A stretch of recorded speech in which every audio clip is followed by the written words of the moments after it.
All right, well, again, my name is Jeff Provisor. Thank you very much, Steve, for having me come out to your bike club. I'm very excited to be here again.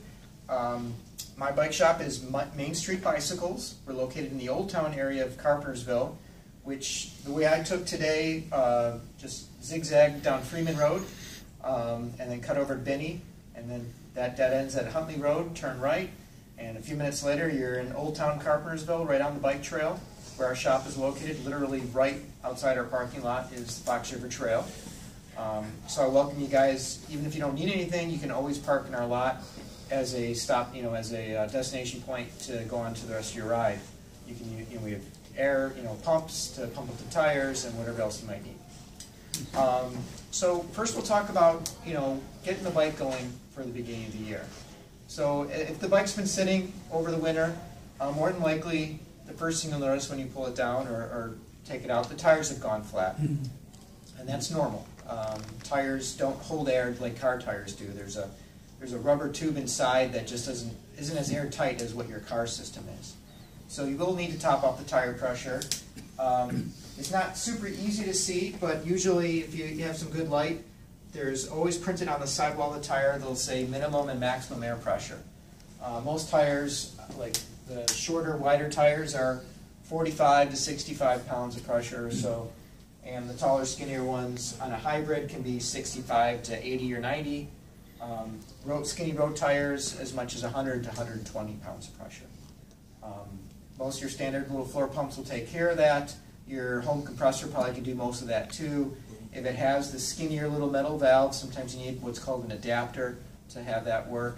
But it's really important to get the tire pressure up. The downside of not having good air pressure is A, it makes the bike feel more sluggish, and B, it also opens you up to getting a flat tire much easier. So even after you pump up the tire at the beginning of the year, it's something you should check your tire pressure probably weekly. You can lose up to 5–10 pounds of pressure a week depending on how high of a pressure tire you have. So if you ever experience a flat tire, sometimes it's from just hitting a bump, pothole, you get what's called a pinch flat. So to avoid those, you can't avoid glass and nails sometimes, but to avoid the pinch flat, top off the tires. A clean bike is a happy bike, so it's never a bad idea to wipe the bike down. The side benefit of wiping a bike down is it gives you time to also inspect the bike, look to see if there's anything loose or rusty or things that might need service, or it's not totally uncommon that a bike can have a crack in the frame that maybe you've missed over the years, depending on how long you have a bike. Sometimes frames do develop some cracks. Not very often, but you'll never know unless it's making a big racket or you inspect it every once in a while. Once you inspect the bike, lubing the chain is usually a good thing, unless you left the chain really well lubricated before the end of the season. It's not a bad idea to take a rag, wipe the chain down. Use this as a little bit of a demonstration. I should just take an old T-shirt or something like that. This bike's a little unique. The chain drive doesn't turn, but if you run the bike backwards and the chain moves, you can wipe the chain as you're doing it. So for those in the back, you can't see. So as you're driving it backwards, the chain will rotate, and you just squeeze the rag over that.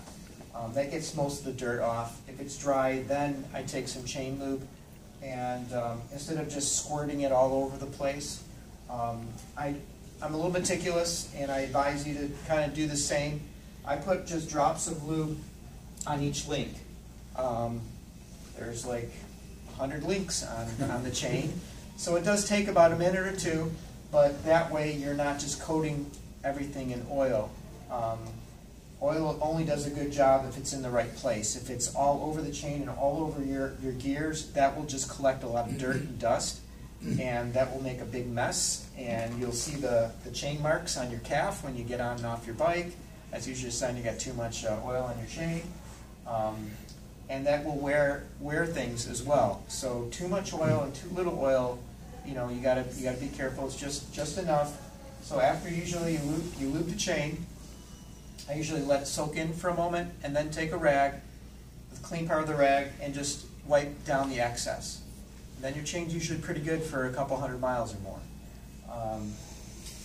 The other thing I do is just make sure everything is tight. Sometimes just a bounce test is good enough, but you know, it's been sitting for a while. Make sure if you have a quick release type lever on the axles, make sure those are tight. Check the front and the back, make sure it's nice and snug. Some people, you know, have to move their bikes in and out of the cars and take wheels on and off. Very easy to forget to tighten that properly. So, you know, grab the front wheel and wiggle it, make sure that's in there good, and the back one as well. Sometimes what I also do is lock the front brake and then rock the bike back and forth. That'll make sure that the bearings in here are set right. If they're loose, you'll feel it clunking back and forth. Also, grab the crank arm, which is attached to the pedal, and rotate that in and out and see if you feel any play in there. If you don't feel any play, you're really good to go. Even if you feel a little bit of play, it's still probably safe to ride, but it's probably that's a good idea that, hey, I might need to bring the bike in to have worked on, or if you're familiar with it, you know, please go for it. At this point, I'll kind of I'll just give a plug to our website, and we have a bunch of bottles up here. I think I have enough for everybody. So please help yourself, but mainstreetbicycles.com. On our new website we just developed last year, there is a tech site. So there's a lot of great informational videos of everything from changing a flat tire to lubing the chain to how to set the proper saddle height and all the little things that, you know, we can touch on today, and more. You know, riding techniques, riding the traffic. There's a lot. It's a great. I've not seen all the videos. There's so many videos on the site, but it's a great informational portal for you. I also have some maps put out by Kane County up here for you guys as well. They'll highlight the bike trails on this map. These are free. Also, Dundee Township has an open space, has a lot of open spaces in our area, and some of which have like crushed limestone trails. Raceway Woods is part of Dundee Township. The Bird Sanctuary in Sleepy Hollow, and a few others. So there's a map in here that kind of shows you how to get to the different spots. But real nice places to ride your bike or hike. Just thought I'd give a plug for those guys because they're really good supporters of our trail systems in the area. And then again, our flyers as well. Our tune-up special, and we can talk about that later, or I can talk about it right now, as long as I have it up here. So normally our tune-up, our full, complete tune-up, taking the bike, we take the wheels off, clean the bike, put the wheels in the stand where we check for roundness and tension and everything like that. That service is normally $75. We're knocking that down to $60 through April 30th. The basic tune-up, which is normally $50, we have that down to $40. So the basic does everything that the full tune-up does except for taking the wheels off. So when you bring it in, we'll evaluate it with you, and we'll look and see if the wheels actually need truing or not. If they're not rubbing the brakes, usually they're okay, as long as the spokes still have some good tension to them. And then any parts that might be needed, so if you wear out a tire, chain, cables, brake pads, 10% off all the repair parts. So I'll have that flyer up here for you as well. So back to checking out the bike. Once you have the tires ready, the chain ready, then you give a quick ride around the block before you head out for that first big ride. Feel the brakes, make sure the brakes feel good. Go through the gears, go up and down the gears, make sure everything shifts okay. I use my ears quite a bit when I'm riding a bike to evaluate, you know, how well things are going. When a gear is shifting properly, it should be pretty quiet. You go to shift into a gear and you hear it rattling, trying to get into the next gear.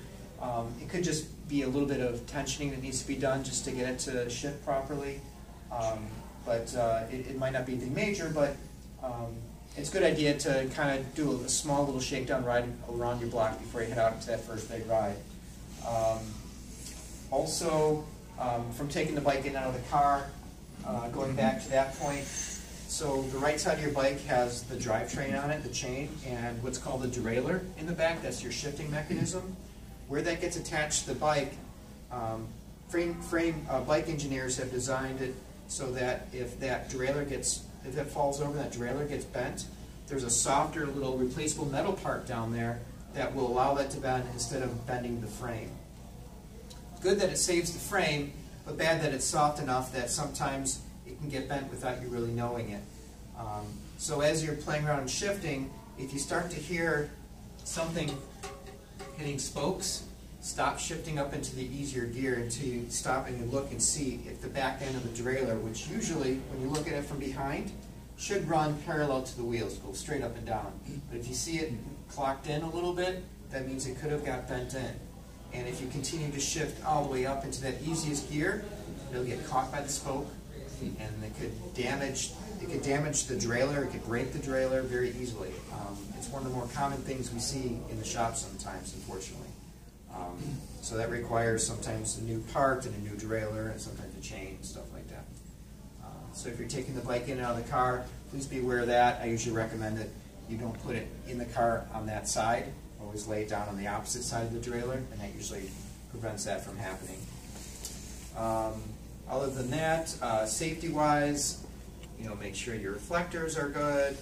If you ride in the early hours or late evening, check that your battery, the batteries on your little flashers are working.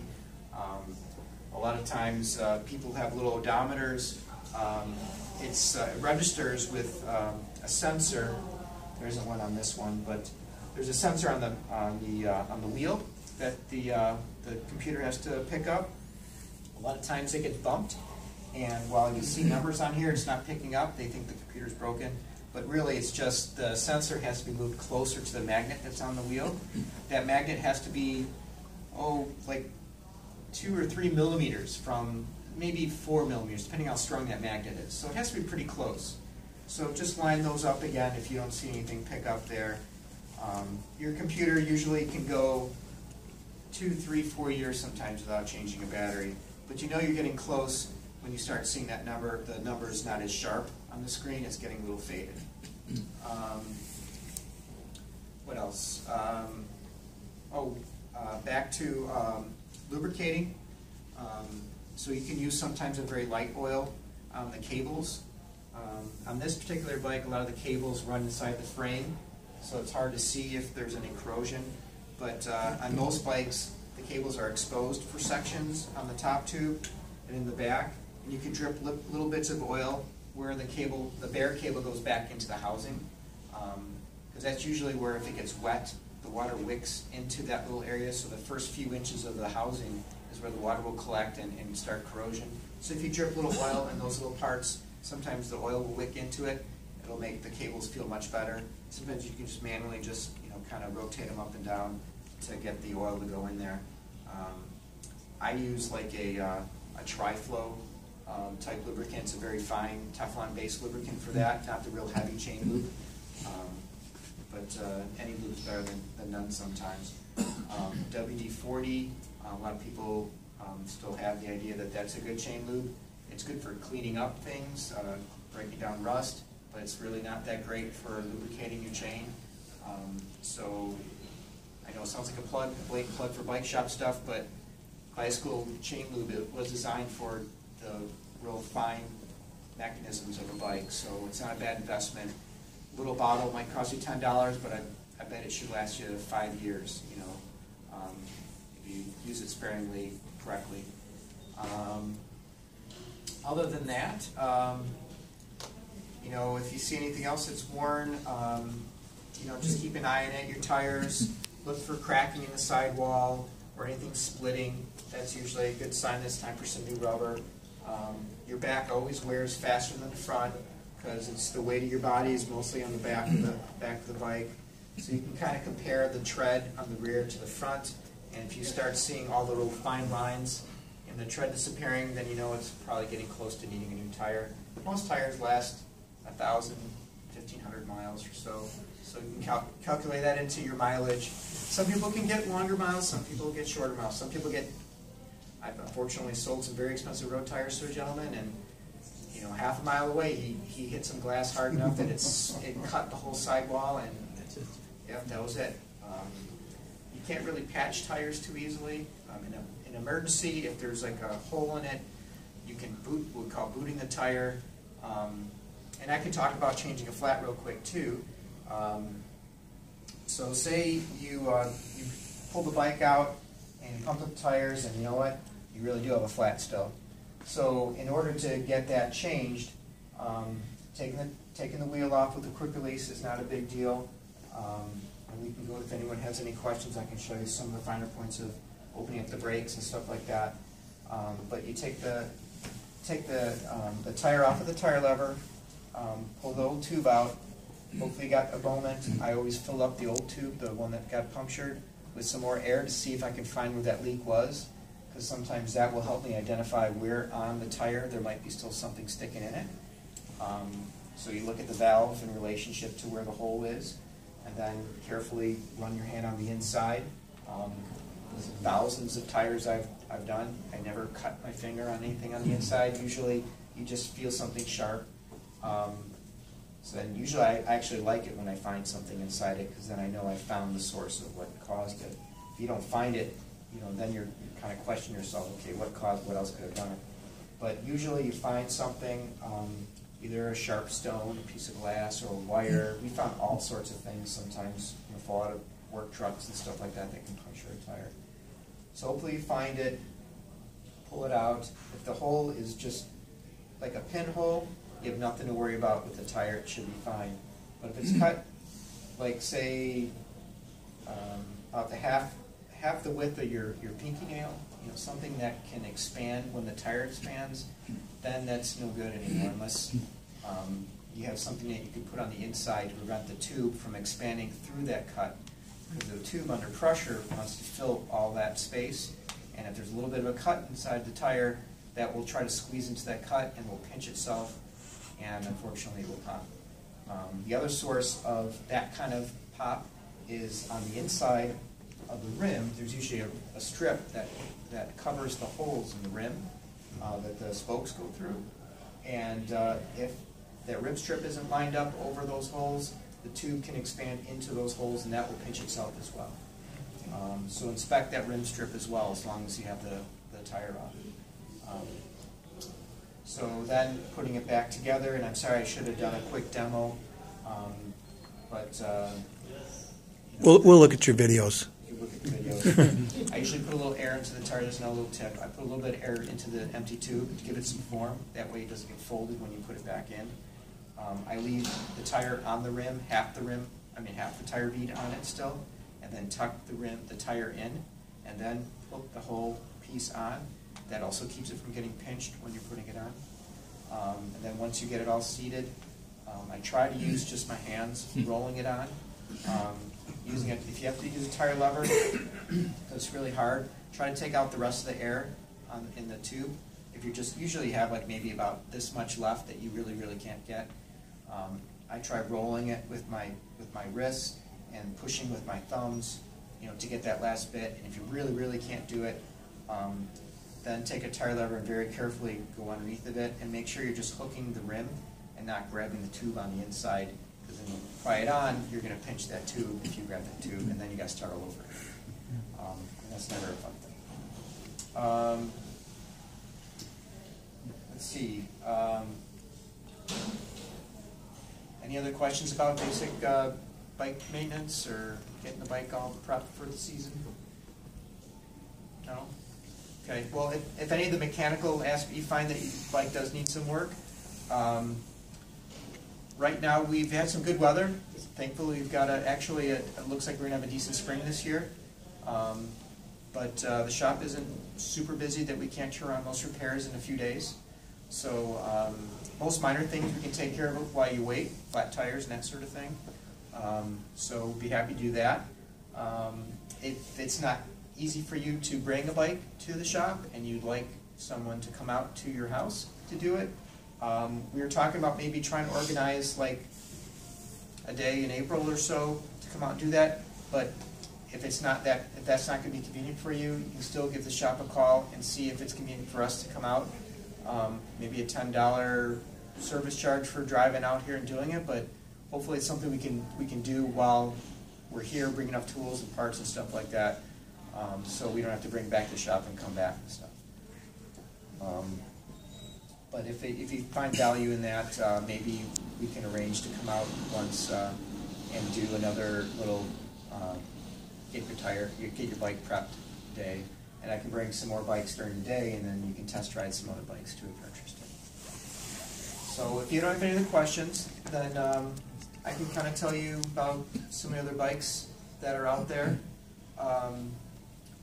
So I brought for you today something a little different. I mean, everyone's seen all the regular bikes out there. These are pretty much standard bikes for the most part, except you see a big thing here and a big thing over there. This is called this Detour model. We actually sell this same style of bike in the shop. Actually use this as a rental without the motor attached to it. And those are like about $400 bikes, typically. So what they've done, Raleigh's sister company is called Curry Electric. And Curry has been doing electric bicycles probably for as long as anybody else has in the country. Finally, when that partnership came together, that opened up an avenue for me to carry them, just because I was apprehensive about carrying a lot of electric motorized type stuff. We're a bicycle store. We know chains, we know cables and gears. We're not electric. Well, my mechanic actually has an engineering degree, but he still probably doesn't want to have to take apart motors and stuff like that. But now they've made it so simple that the motor component you can unbolt, take off. You can either send it out or they can send you a new one. The battery it's always been one of the easier things to work or to repair or fix, but the motor's always been a little tricky.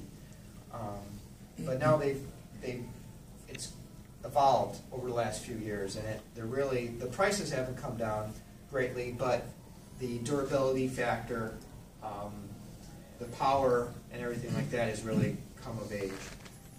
You'll notice that both of these bikes have what's called a center drive motor. The older systems had the motor built into the rear wheel, which made it very back heavy. You almost could feel like you could do a wheelie on it. So the center drive makes the bike a lot more balanced. This is what we call like a step-through design. So you have several sizes. Like this particular model only comes in the step-through style. It comes in a couple different heights. The Detour, and I brought some brochures on some of the other ones, will have like a standard and a step-through design as well. This particular one, the motor is made, and the computer mounts are made by Shimano, the same component maker that makes the shifters and derailleurs of bikes for many, many years. And how these bikes operate is kind of interesting too. It's not like the old mopeds. This is what's called power assist. It still acts as a normal bicycle. Without turning anything on, you can get on it and ride around. It just acts like a normal bicycle. But once you, and I'll demonstrate a little bit while I'm talking and see what you have to do. So there's a little power switch for the battery. Turn that on, and then there's a little power switch for the little head unit there. So when it first comes on, it actually goes to mode 1. There's on this one, there's 4 ranges of what's called assist. I'm going to turn that assist off so it's just on regular bike mode. So then you're pedaling and you shift it just like a regular bike. And it's on a trainer now, so it kind of gives you some resistance so it doesn't feel like you're just spinning. When you need assist, just press it to 1. Actually, even 1 gives you quite a bit of assist.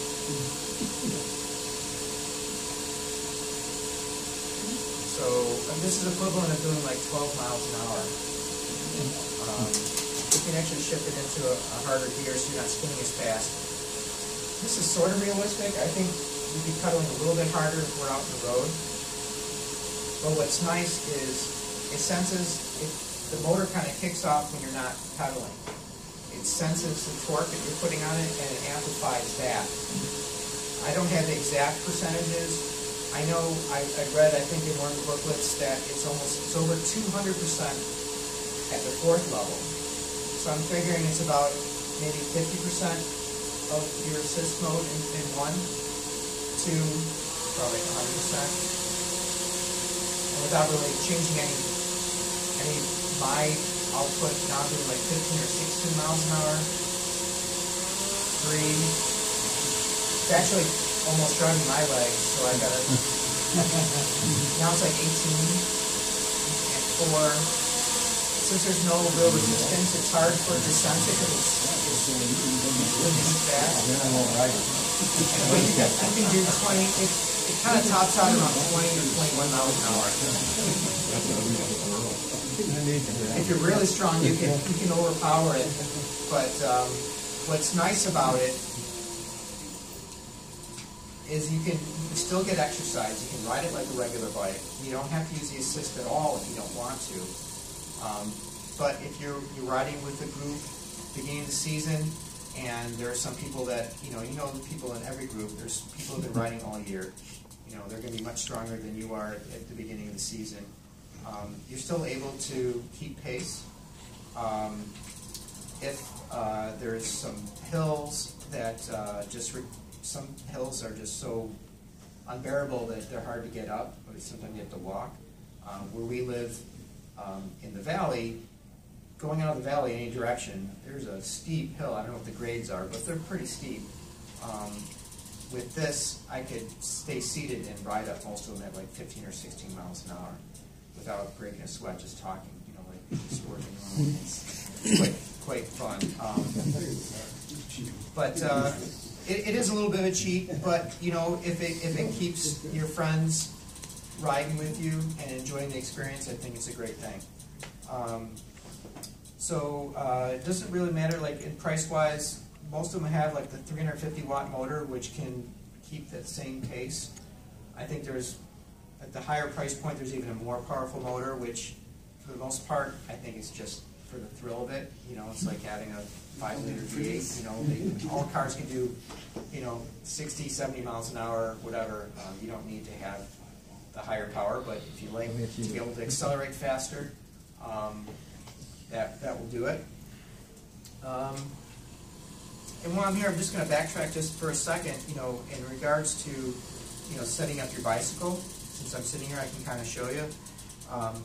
One of the key things that you want to look at when you get back on the bike is how you fit to the bicycle, how comfortable you are.